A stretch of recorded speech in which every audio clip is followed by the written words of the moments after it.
Hi there, welcome along. It's The Sweet Spot with Bruce Millington and Steve Palmer, your weekly one-stop shop for golf chat and top previews and tips for what's coming up. And what's coming up this week is a absolutely superb tournament, the Genesis Invitational. Pretty much all the big names from the world of golf are involved in that.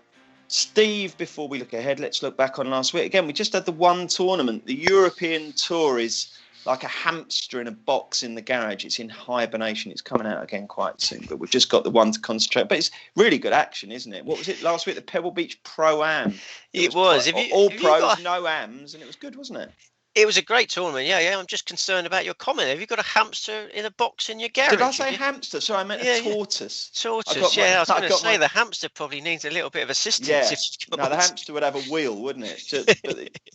I mean, no one seems to have a tortoise these days, but I'm pretty sure.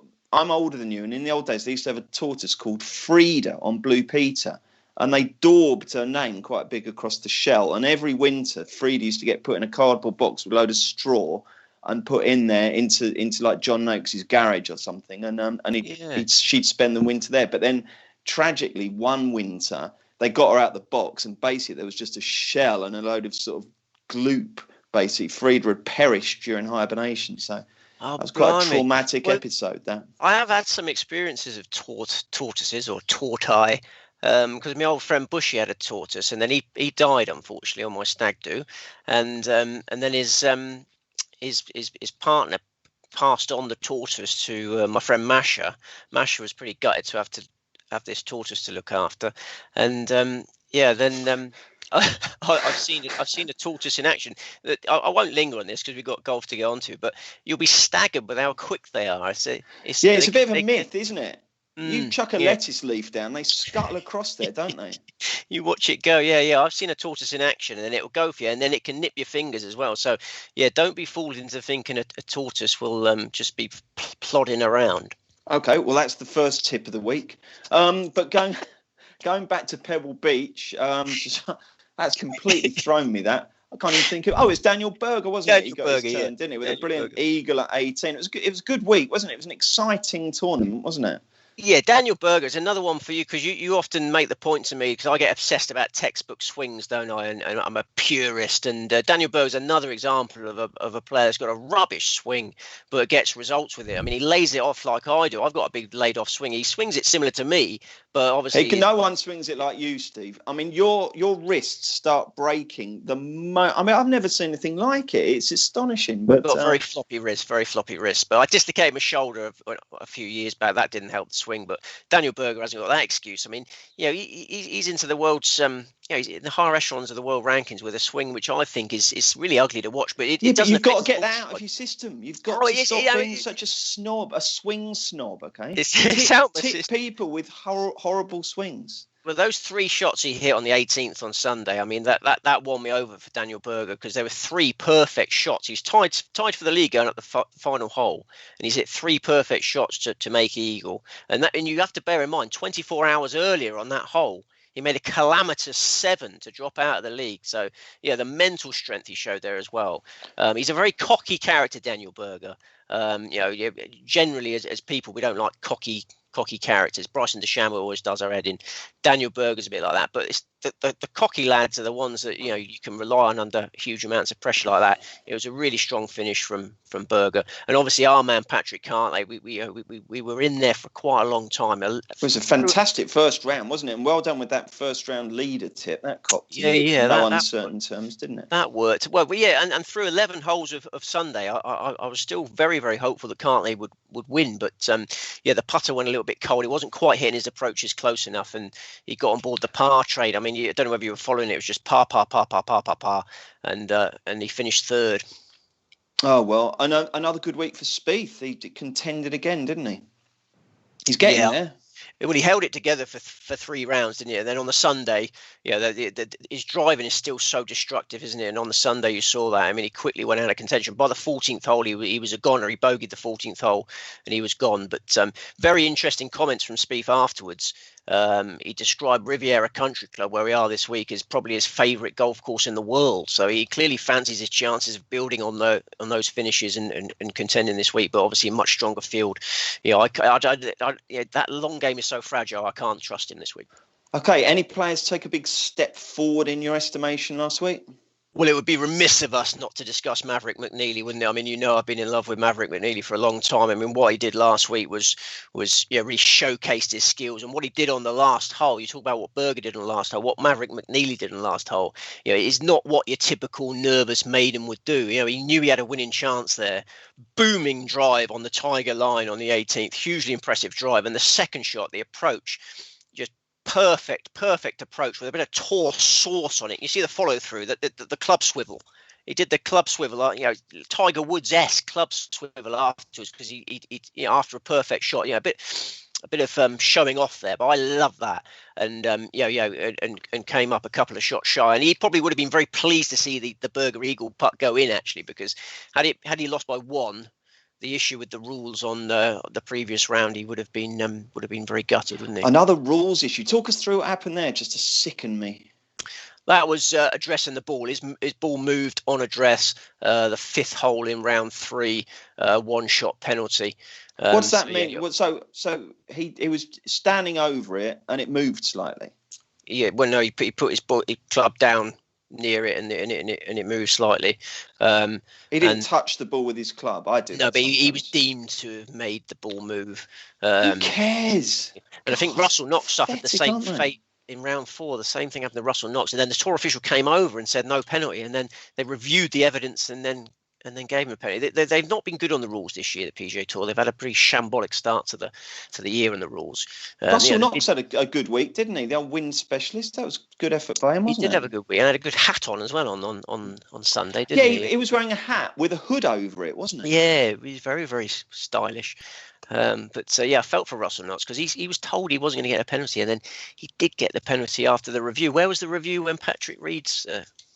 It never affects the big players, does it? No consistency. We should ask for some consistency, don't we, Bruce? We do indeed. DJ at Whistling Straits is about the only time I can ever remember a big name getting pinged. But there you have it. Are we all done and dusted on the Pebble Beach Pro-Am? So, Any other takeouts? Well, we look forward to Maverick McNeely's career. I think Maverick McNeely will win on the PGA Tour, and really exciting prospect. He was, he's a fantastic amateur, and that now he's really shown his mettle under pressure, because he knew he had a winning chance there, and he hit 2 perfect shots. Do you like him? Is he a fine young man? He does seem a fine young man. Yeah. He's as sharp as a tack. You've got to have some swagger. If you're called Maverick, you can't just be some nerdy little kind of meek fella who goes down the library, can you? That's a hell of a name to live up to, isn't it? Yeah. Brilliant. He's developed really well. I mean, he was born into a huge amount of money. His dad's a billionaire, so he's probably never had serious life concerns. But he seems to have. You get a lot of people that are born into money. They turn into they don't have enough challenges in their life, and they don't develop their character. But I think with Maverick, he seems quite an intelligent lad. I think he's going to go very far, very far. Excellent. Okay, Steve, thank you. Let's look forward then to the Genesis Invitational, which starts on Thursday at Riviera Country Club. So what would it have been called? The LA Open back in the day, wasn't it? Before these names started getting changed every 5 minutes. It has had a lot of names. At Genesis Open not that long ago. It was the Northern Trust for a little bit, wasn't it? That's right. It was. Yeah. Yeah. But I think we're going to stick with Genesis Invitational for a little while. We've only got 120 invites. The classic venue, Riviera Country Club, Pacific Palisades, Los Angeles, California. It's a beautiful moniker, isn't it? 7,332 yards, par 71. It's hosted this tournament since the old king died. The 1990. That always makes me chuckle. I know, yeah, that is a brilliant expression. I'm not sure when the old king did die, but it was 1952, wasn't it? Oh, was it 1952? Well, that's when the Queen came to the throne, and we had a king before that. So yeah. Okay. Well, there you go. Then no, probably a bit inaccurate there. I think it was 1973 or something. But we've only got the last major there was the 1995 USPGA, and we've also got another bit of course form, the 2017 US Amateur Championship. Okay, well, let's spin through the prices before Steve tells us who he fancies, and in doing so, you will see what a great field it is. DJ in at around about 11-2. Rory McIlroy's 11-1. You can get 12-1 John Rahm, 12-1 Justin Thomas, 14 Xander Schauffele, 14 Cantillere, 16 Big Bryson, 25 Barr. It's a really, really strong field. There's not many of the world's best players aren't in this tournament. Really, really good stuff. And Steve, a quick word, just pretty much all the firms now are going to fifth the 8 places now. That seems to have suddenly become the accepted way of each way betting. So that's really, really good news for punters. Delighted about that. But how many tips do you have this week? I only have 3 tips. I took my headphones out there in anticipation of a 4, but just a 3, yeah? Just the 3 tips, yeah. And you're right, that the each way terms are varying. And you've got to be careful, guys. There's some firms that are opening up with certain each way terms and then changing them as the week wears on. So It's confusing. It is confusing. You have to keep your wits about you these days. But you're right. But what a field we got. We've got 8 of the world's top 10 in attendance. Only Tyrrell Hatton and Webb Simpson are not appearing. So mouth-watering. It really, really is. Okay, 3 tips. Who's going to be who are you pinning your hopes on most? Number 1 selection, headline selection. Not overly exciting for people, and I apologise. It's Dustin Johnson. I'm getting fed up of backing favourites. I'm sure the listeners are getting fed up of backing favourites. Patrick Cantley turned into a favourite last week when Johnson withdrew, but there's no way I can recommend going into battle this week without Johnson on your side. I know favourites require heavier staking. We're all going through difficult times, COVID storm, but his credentials are impeccable. If you can get a 6-1 or 11-2, it's a perfectly fair price. You got the best player in the world here by what I think is a widening gap now. He's establishing some distance between him and the rest. He's competing on an ideal course in forecast of perfect weather. There's no hint of any draw bias. I mean, a lot of tournaments this year have had a significant draw bias. It's been a theme of this year. There's none scheduled for Riviera. Perfect weather. If he's fully switched on, which he should be after that week off last week, it's so difficult to imagine Johnson not contending. He skipped the Pebble Beach Pro-Am last week. Smart move. Freshened himself up for the better events. That his faded drive is perfect. This is known as a fader's paradise for Riviera. No one hits the power fade better than Dustin Johnson. His Riviera course form figures from his last 7 visits are 2, 2, 4, 1, 16, 9, 10. And his victory in 2017 was by a 5-shot margin. Johnson has won 5 of his last 13 tournaments. And that includes a 9-shot victory in the Northern Trust. And obviously the Masters. He is playing phenomenally well. I know this is a strong field, as discussed, but you can pick holes in most of the market principles. It's just impossible to pick holes in Johnson. And I was pleasantly surprised by the price. I think the strength of the field is useful for us because it allows us to get a decent price on Johnson. And it also motivates Johnson, I think. He's going to look to lay down a marker for the majors. All the big guns are around him. He'll want to put on a show, and I fully expect him to. Okay.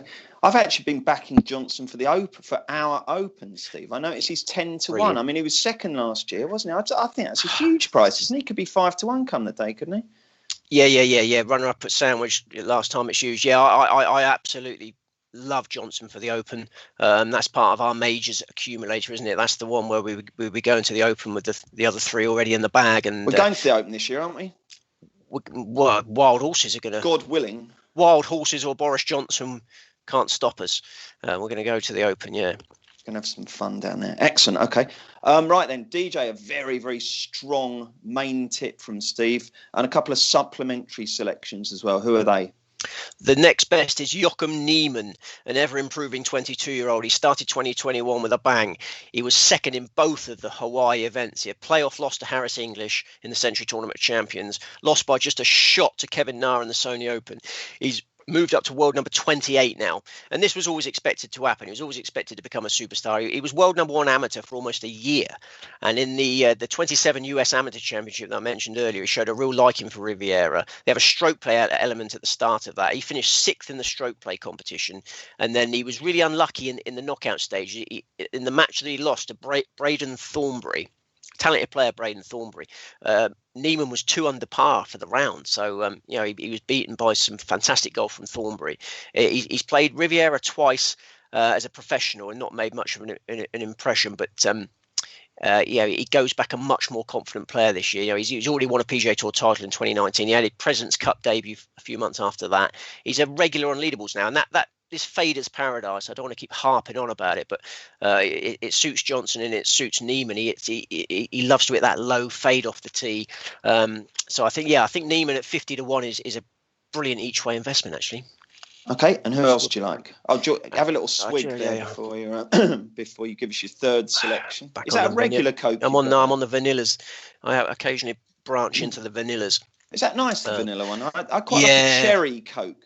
Do you? Yeah, the cherry. No, don't go for the cherry. No, I strongly recommend the vanilla. I'll give it a go. Yeah. Okay. Third selection. Third and final selection is Bubba Watson. He's a 3-time Riviera champion. I can see you looking up to the sky there. Well, hang on, Steve, because if for the fader for the right-hander, I always thought isn't this an opposite direction to Augusta, where everyone says it favours Bubba as it goes the other way? So I was just absolutely puzzled.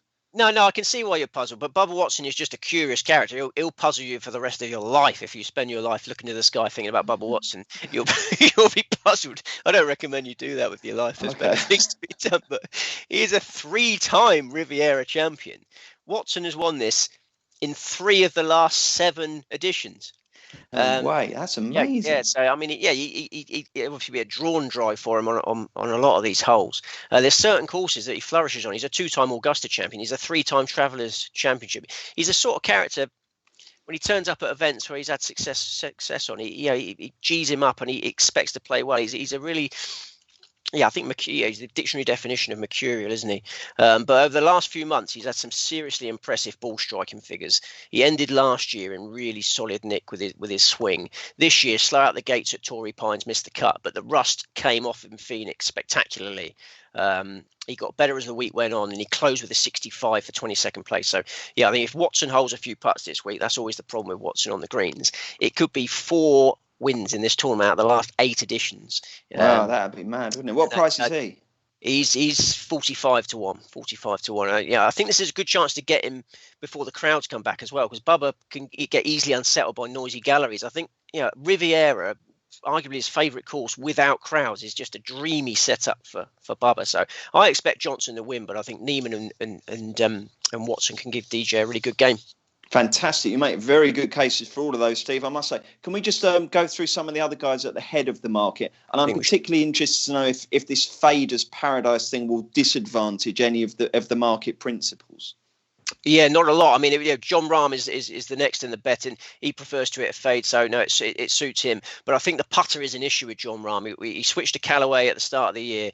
He was contracted to use a full bag of Callaway equipment. His ball striking stats suggest that he's very happy with the longer clubs, but I'm not sure about this new putter because he had short bursts of brilliance at Torrey Pines. That seduced me enough to pile in for Phoenix Open, but his putting was rubbish in the Phoenix Open. I think we need to leave Rahm until he finds a bit of form with this new putter. While we're on the subject of John Rahm, I really must mention, we had some great news regarding his baby. We had this issue. I spent my early part of this year studying pictures of Kelly's bump, trying to work out, I did a lot of research on bumps, not an exact science it seemed, but fortunately I was so far wrong on this that it's great news. The major that he's in danger of missing is the Masters and not the US Open that we fancy him for. So, our major Zaka has had a fantastic fillip. In his media conference before Phoenix, he finally revealed that the date that the baby is going to be coming. And, he's in danger of missing the Masters, but not the US Open. 20,000 to 1 acre, isn't it? This is it. Yeah. It's really fantastic news. Yeah. So, it's all back on. You haven't got to worry about John Rahm. Anyone who's backing John Rahm for the Masters, beware, because he says he is leaving it. He could be leading the Masters, and he gets the call and he's off. That's what he's saying. So, goodness me. Wow. We better be careful about that. Rory McIlroy. Do you want a little bit of Rory McIlroy? Yeah, Rory McIlroy. He's had 3 solid spins this year. I respect Rory McIlroy. 4th and 5th at Riviera the last 2 years. But, he hasn't won for a long time. Humbled by Tyrrell Hatton in Abu Dhabi.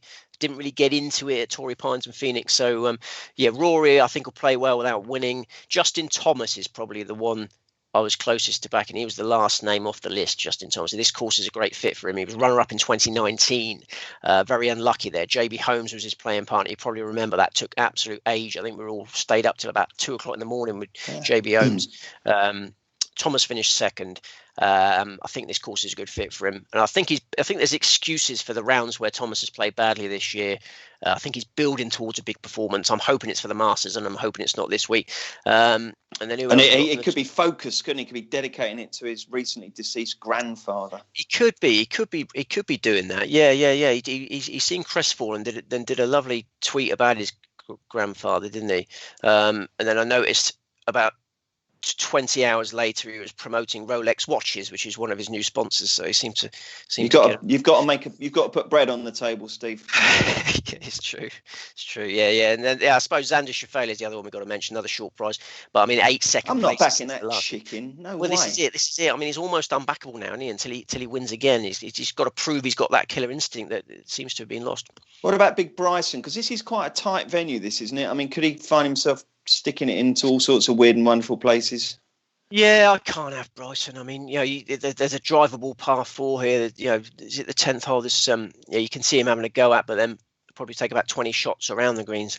So no, I can't have Bryson. I think Bryson's overrated now. I think Bryson's fair enough. Overrated. Did you have a hair on your tongue there? It's really annoying, that, isn't it? Oh yeah. Maybe a fly. It's not fly season, is it? Not really. Okay, let's solemnly review your tips so that everyone's nice and clear who they should be backing this week. 3 off the tee: Dustin Johnson, Joachim Neiman, Bubba Watson. Thanks, Steve. Let's rattle through a few questions, shall we, before we go?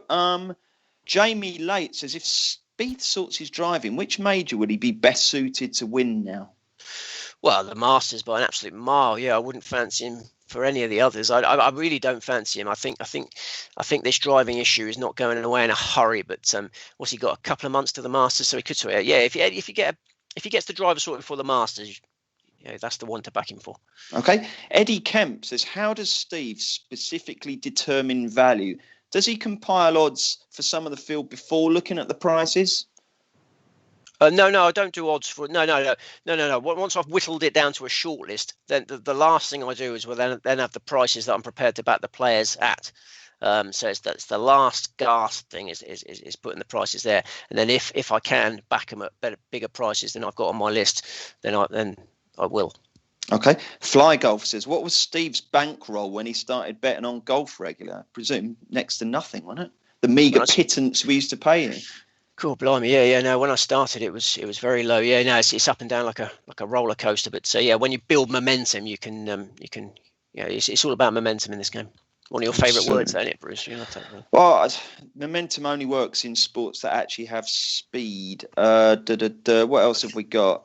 Does Steve have any early thoughts on the majors this year? Yes, he does. Steve, just rattle through, because we touched upon it earlier. You're 20,000 to 1 Masters fourfold. Remind Tom and everybody else who you fancy. Yeah, I think it's going really well. I mean, obviously we're still. I think the phrase "early days" springs to mind. No, I think it's going really well. I mean, Justin Thomas hasn't peaked too early. I think Justin Thomas has had an unsettled start to the year, a little bit of controversy on off the course, and I like the way Thomas is building towards the Masters. That's the first one. So I think Justin Thomas will peak in time for the Masters, and then Rory McIlroy is going to win the USPGA, and then John Rahm, fresh from the nappy factor, he will be a father by the time the US Open comes in his beloved Torrey Pines. John Rahm